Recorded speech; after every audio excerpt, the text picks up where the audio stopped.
Can luxury travel and regenerative tourism coexist? We'll take a look through a planning matrix, an input-output planning matrix.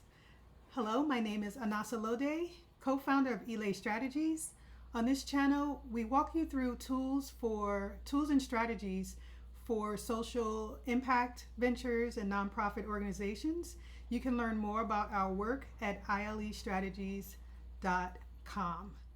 So to explore this question, it may be best to start with definitions. And so how do we define luxury? Well, that's probably very subjective. I guess when we think of luxury, we think of, for me, what initially came to mind when I was thinking about this was excess, opulence, having more, a lot more than everyone else, right? These premium experiences. I think of sometimes waste and just, going to and experiencing high-end events and seeing very expensive, decor and floral arrangements that I once went to a benefit, like a ladies who lunch kind of benefit, like wealthy women who host events like Save the Polar Bears kind of thing, not to be, not to hate on the polar bears or people trying to save them, but y'all know what I mean. And so the bouquet, the table settings were very expensive. This was many years ago, and someone told me, the event organizer or someone involved with event organizing said that the flower displays cost at that time, each setting cost over $30,000. And to me, that's what comes to mind when I hear the word luxury. But of course, just staying and traveling and wanting to stay somewhere nice. Sometimes the 4-star or 5-star hotel is the only thing available, and just kind of, if you're traveling somewhere where there's a lot of divide between the haves and the have-nots, for me, it can sometimes feel uncomfortable. And so it's something that I've thought about for a long time. And I think about the impact of luxury experiences on the local people. When I went to Senegal years ago, I stayed at 2 nights at this hotel. I forget the name, but I don't want to call them out anyway, because I want to be sure about some of the details. But it was like in Dakar, near where the fishermen, the fishmongers and the fishermen bring in the fish, and then you have mostly women who are cutting up the fish. And I went with a youth group, and we were doing like a PAR project. So it's a long side story, but we were doing this PAR project, participatory action research, on the fishermen, and some of the young people were connected to the young people from Senegal that were part of our group, and young people from the US. We had come together to do this PAR project. And anyway, the hotel, there were these like chain of hotels along the beach, and so there was like kind of this wall that cut off the fisherman area from the hotel touristy area. And so you walk through these walls where, of course, some of us were American, or the Senegalese who were connected to us who were American were able to kind of walk through these walls without any problem. And just very decadent, lawns and very green meadows, and these kind of reconstructed natural spaces that looked very different from what was going on outside those walls. And I, the trip that was organized by Dr. Webb, David Webb, who's no longer with us, was about showing the young people, exposing us to various. Well, I wasn't a young person on that trip. We had teenagers, and I was the older person, the Mama Nasa, they called me on the trip, and it, just kind of exposing us to various to class, the class divide. And so, and of course, in this exploration, of course, there were moments that were very enjoyable. Like there were times we slept on the floor of a village schoolhouse, and then there were times when we were in these hotels, and kind of had a break from everyday living, and just, it's always something that there's Senegal, and then of course my homeland, the place of where my grandfather's from, Jamaica, and just everyone in my family's from somewhere outside the U.S. But just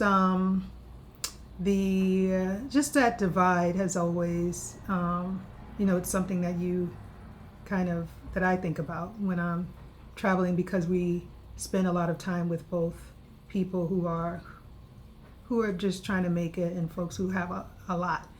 And so,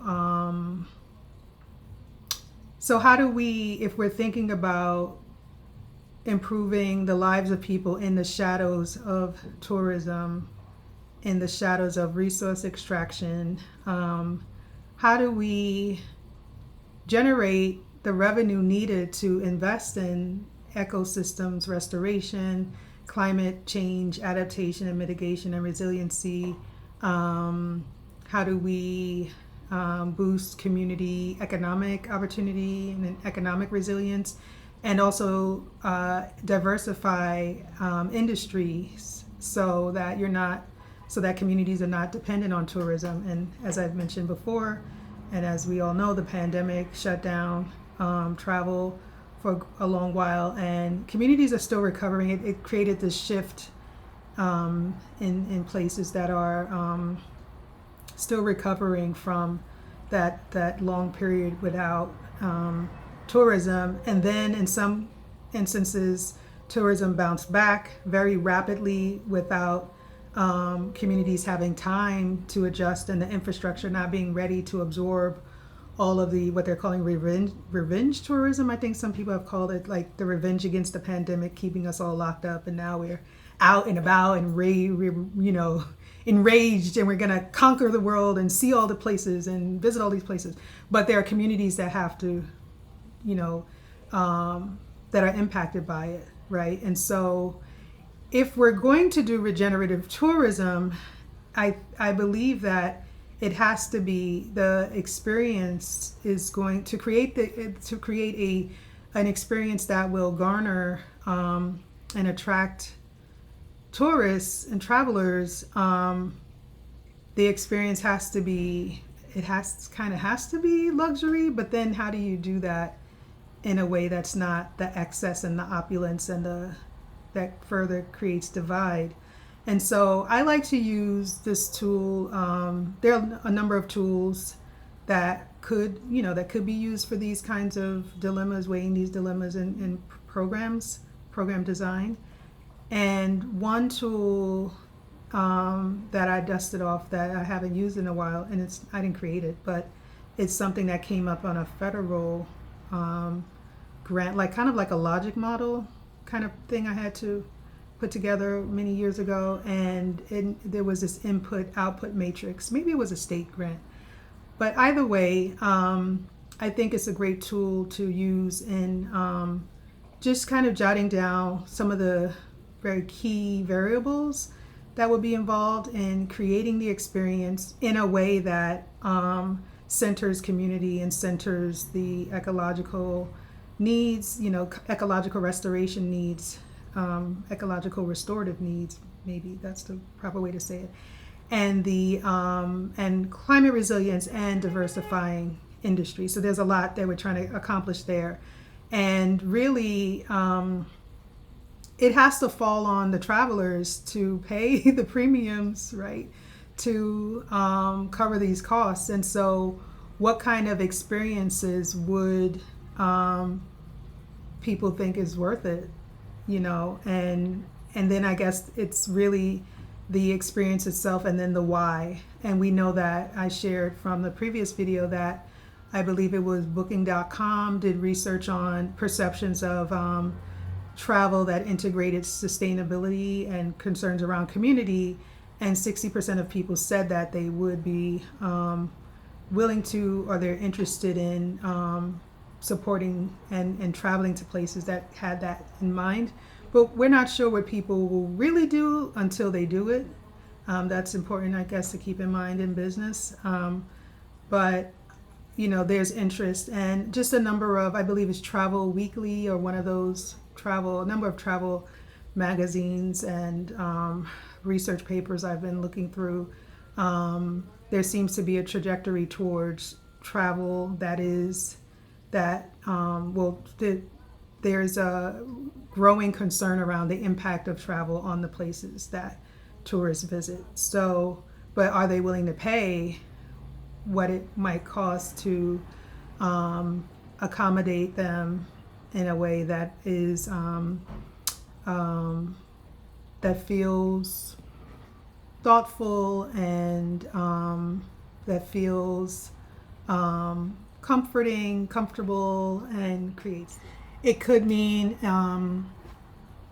immersive experiences that embed some of the culture. It could mean exclusive access to certain destinations that may require that are protected and require less, where there's a call for less impact and foot traffic. So one time I traveled to St. Croix and with a group of women, and we were in an area that had turtle. If you've ever been to a beach anywhere, like in the Caribbean, maybe you've come across a thing where they've asked you to stay away from certain areas because of the turtle hatching. And so the time of year we visited was very it wasn't a peak season. I forgot when it was. It may have been in like January, something like that. But we just kind of stayed away. But there weren't a lot of people anyway, and so. But now there are destinations that are becoming touristified. That's a new word, touristification of certain areas where they're less kind of off the beaten path, or they were off the beaten path, but now they're becoming more and more popular. And there are some fragile ecosystems, marine animals and flora and fauna and so on that are not, that can't take all of the traffic, that are not, what am I trying to say? All of the traffic is not healthy, creates an unhealthy environment for them, puts a lot of strain and stress on the life around those systems that are also important to the balance of the ecosystem, which are important to the lives and the resiliency of that community for the people and all the living things in that space. So I guess it's about balance, but so luxury might include those immersive experiences. It might include cultural experiences, but again, how is that done in a way that is appropriate and not appropriation? Right, and I don't, have the answer for that. It's up, through a case by case situation for communities to decide what that looks like, and then it could be just a continuation of the experience. So there's like some kind of online experience that continues beyond that, the hosting, where the tourist might interact with and engage with communities online through courses and classes and so on. It could mean wellness experiences while on site. I'm kind of jumping around, but you get the idea. And so, but how is all of this done to ensure that communities are not um, locked into a business model that might be lucrative, but it's not, it doesn't align with their values and their purpose. So again, all of this has to be community curated and designed. Back to the concern around diversifying industries and lessening dependence on tourism. How does that regenerative tourism project also create or spawn other opportunities that can help communities venture out into other industries? And so those are the key thoughts that come to mind. So if you are a DMO and you are thinking through these solutions, if you're thinking through solutions for a regenerative tourism project, maybe this planning matrix could be helpful. Or if you are a host, in an area, even doesn't have to be outside, I'm thinking more about small island nations and Africa and countries in those areas, but this could be really for anywhere, and you might use a planning matrix and throw ideas out there for the communities to work with. And so it might mean for if you're thinking about like inclusive infrastructure, these luxury spaces, the kind of materials that are used, using local materials, access to the space for community on during certain times, or managing that so that it doesn't put a strain on the infrastructure. So that has to be managed, and communities, can be engaged in those decisions. Eco-friendly building with regenerative and sustainable design principles. But if you look at and I always want to throw in some potential challenges are, the costs can be high. Construction costs for eco-friendly materials can be high, but there's the Healthy Materials Lab is a project that I've worked with just on their training, and it is when I was working at Parsons, the dean, Allison Mears, went and designed at Parsons. She built this lab to study healthy, affordable materials to expand access to affordable, non-toxic materials in buildings and affordable housing. And so that's a great resource. I'm not sure about importing or exporting these materials, but they use cork and bamboo and a number of non-toxic materials. And so we want to make sure it's renewable, that it doesn't off-gas, and there's low or no VOCs, volatile organic compounds, and so on. So I'll put a link to their website so you can check that out. But it's also sometimes the labor costs. If you're trying to get certification like LEED or other designations, I think the Global Tourism has a green, GSTC has a green stamp of approval. So all of these things, require funding, but I think it's also about building a community around it, both locally. Your local community, of course, is centered and takes the lead in designing and co-creating what that looks like. But an online community of people that love to visit and want to be a part of investing in the sustainability long-term, not just sustainability, but the regeneration and restoration of these places and resiliency. Building a community around that may be helpful. So you have input and resources and expertise to draw on, in addition to people that become invested in the project emotionally invested and are willing to also contribute through patronizing the company, the destination. So, and of course, there's also just how you deal with revenue. So, what percentage of the tourist fees do you set aside for local programs? How do you fund various sites, ecological sites? How do you prioritize the sites that require environmental restoration? And how do you ensure a fund for financial support for communities for their own professional and business development? And how often do you host? Because if you want to limit foot traffic in certain areas, then you host. You don't want to host too much, but then you have to charge more to cover your costs. So it's a lot to weigh. And again, this is just a planning tool, just some things to a canvas to play around with. And so there are a number of variables, as you can see: cultural integration, how you examine that, how you explore shared access to the space, how you make decisions on that.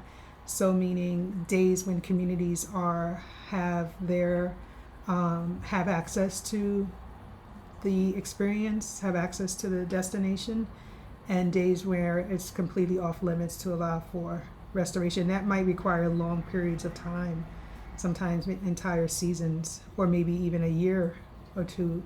And so it's tricky, it's very challenging to think through, because climate change is a tricky thing, and we're not sure what, we have an idea based on the science, but we're not sure what's actually going to happen, and what among our strategies is going to actually build resilience, because we've already crossed a tipping point as far as sea level rise and heating, warming in the atmosphere, and so on. So there will be, without a doubt, more natural disasters. It's just a matter of resiliency, I guess, and shoring up the local ecosystem, natural infrastructures that can maybe help preserve their space for as long as possible. So help preserve the environment for as long as possible. There was a good article about this, I think in the New Yorker and maybe the New York Times, and about some of the efforts in New Orleans, and just the idea that they know that it's inevitable that a large chunk of the city will be underwater, but they're doing what they can to keep that, to kind of, keep sea level rise at bay for as long as possible, to keep the city from sinking for as long as they can, but they know that it's likely inevitable, and so, but they're trying anyway, and it's that kind of thing. I think there's no right answer. It's just to kind of explore, to have it be participatory and have some equity around decision making and resource sharing, and take it from there. So share your thoughts. Don't forget to like, share, and subscribe if you think this video might be helpful.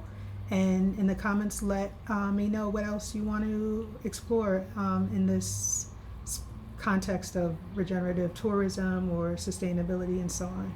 And thank you for watching. Take care.